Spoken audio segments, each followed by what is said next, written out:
अस्सलामु अलैकुम वरहमतुल्लाहि वबरकातुहू। दोस्तों, एक बार फिर खैर मक़दम है आपका हमारे यूट्यूब चैनल पर एक नई वीडियो के साथ। आज जो ख़बर है वो हज के ताल्लुक़ से है। जो लोग 2025 में हज का या उम्रे का इरादा रखते हैं, ये वीडियो आप उनको ज़रूर शेयर कर दें, ये आपकी ज़िम्मेदारी है। वीडियो इतनी ज़रूरी शेयर करना है, बहुत सारे लोगों का फ़ायदा हो सकता है। जिन लोगों का पैसा गया हुआ है वो पैसा लौट सकता है, वापस आ सकता है। दुनिया का कौन मुसलमान भला ये नहीं चाहता कि मैं मक्का और मदीना मुनव्वरा की ज़ियारत करके आऊँ। लेकिन सऊदी गवर्नमेंट की तरफ से हर दिन कोई ना कोई कवानीन चेंज होते रहते हैं। कभी कभी तो ऐसा होता है कि रात में कुछ और कानून था, सुबह में कुछ और हो गया और वो लागू हो गया, उसमें कोई रद्दोबदल नहीं हो सकती है। अभी सऊदी गवर्नमेंट की तरफ से जो कानून, जो नया लागू किया गया है कानून, वो ये है कि सऊदी हुकूमत हिंदुस्तान भर से प्राइवेट टूर ऑपरेटर्स को जो कोटा अलॉट करती है, उसमें से सऊदी हुकूमत ने प्राइवेट टूर ऑपरेटर्स को दिए जाने वाले 52,000 के कोटे को मनसूख कर दिया है, ख़त्म कर दिया है। जो 52,000 हाजी हज पर जाने वाले थे उनका कोटा बिल्कुल ख़त्म कर दिया गया है। ताज़ा फैसले के मुताबिक 10,000 आज़मीन को हज का वीज़ा जारी किया जाएगा। पहले तो बहुत सारी चीज़ें हुआ करती थी कि कुछ लोग विज़िट वीज़े पे जाके हज कर लेते थे या फिर टूरिस्ट वीज़े पे जाके हज कर लेते थे, लेकिन इस बार सख्ती और भी ज़्यादा बढ़ा दी गई है। ऐसे ऐसे ड्रोन ईजाद कर लिए गए हैं कि उनमें वीज़ा नंबर होगा, वो अराउंड 20-30 किलोमीटर से ये बता देंगे कि जो बंदा अभी हरम के हुदूद में आ रहा है, इस बंदे के पास हज का वीज़ा नहीं है, इस बंदे के पास कोई और वीज़ा है। अब जो नई गाइडलाइंस दी गई है, खानगी टूर ऑपरेटर्स के पास एक बड़ी तादाद में बुकिंग के बाद ये फ़ैसला सामने आया है। इसलिए आज़मीन यहाँ चौकन्ना हो जाए और अपनी बुकिंग से मुताल्लिक़ तहम्मुल के साथ टूर ऑपरेटर के साथ मरबूत होकर अपना मसला हल करें। क्योंकि बहुत सारे लोगों में ये गुस्सा भी होता है। बहुत सारे लोग गुस्से में कह देते हैं मैंने आपको पैसे दे रखे, मुझे तो अपना पैसा वापस चाहिए, या फिर वो बदतमीज़ी पे उतर आते हैं। तो हमें ऐसा नहीं करना है। जिन लोगों को कोटा ख़त्म हो गया वो बासानी अपना पैसा वापस ले ले और अगले साल के लिए इंतज़ार करे। अल्लाह तबारक व तआला आपको अब अगले साल ज़रूर अपने घर बुला लेंगे इंशाअल्लाह उल अज़ीज़। नई बुकिंग करने वाले अफराद भी पहले इत्मीनान कर ले, फिर आगे कदम बढ़ाएँ। वो लड़ाई वाला या सख्ती वाला या कोई काम ऐसा बिल्कुल ना करे जिससे कि आपस में एक दूसरे के साथ झगड़ा कोई पैदा हो।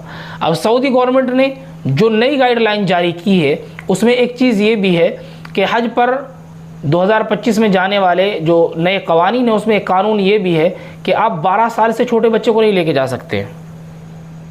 12 साल से छोटा बच्चा इस बार हज पर नहीं जा सकता है। और भारत के समथिंग 291 बच्चों की दरख्वास्तें मनसूख कर दी गई हैं। अब सऊदी अरब की वजारत दाखिला हुजाज कराम के लिए मुसलसल नए कवानीन जारी कर रही है।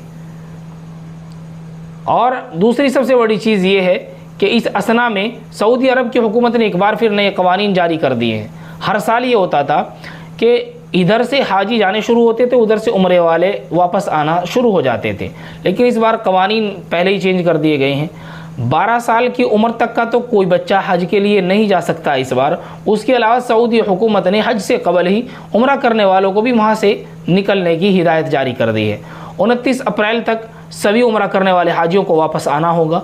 अगर कोई वापस नहीं आता है या किसी वजह से वहाँ रह जाता है तो 30 अप्रैल को उसके ऊपर जुर्माना आयद कर दिया जाएगा।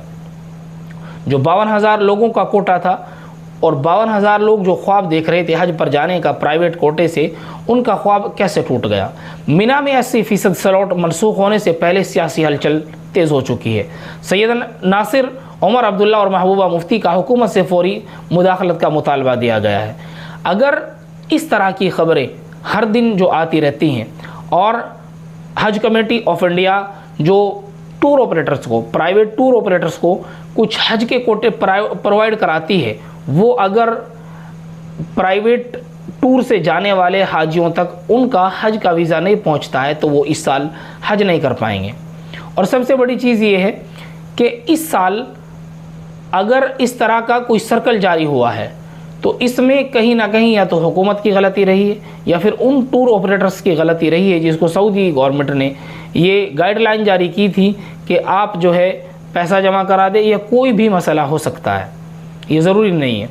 और इस बार जो 52,000 लोगों का कोटा था वो 52,000 से 10,000 पे आके टिक गया है।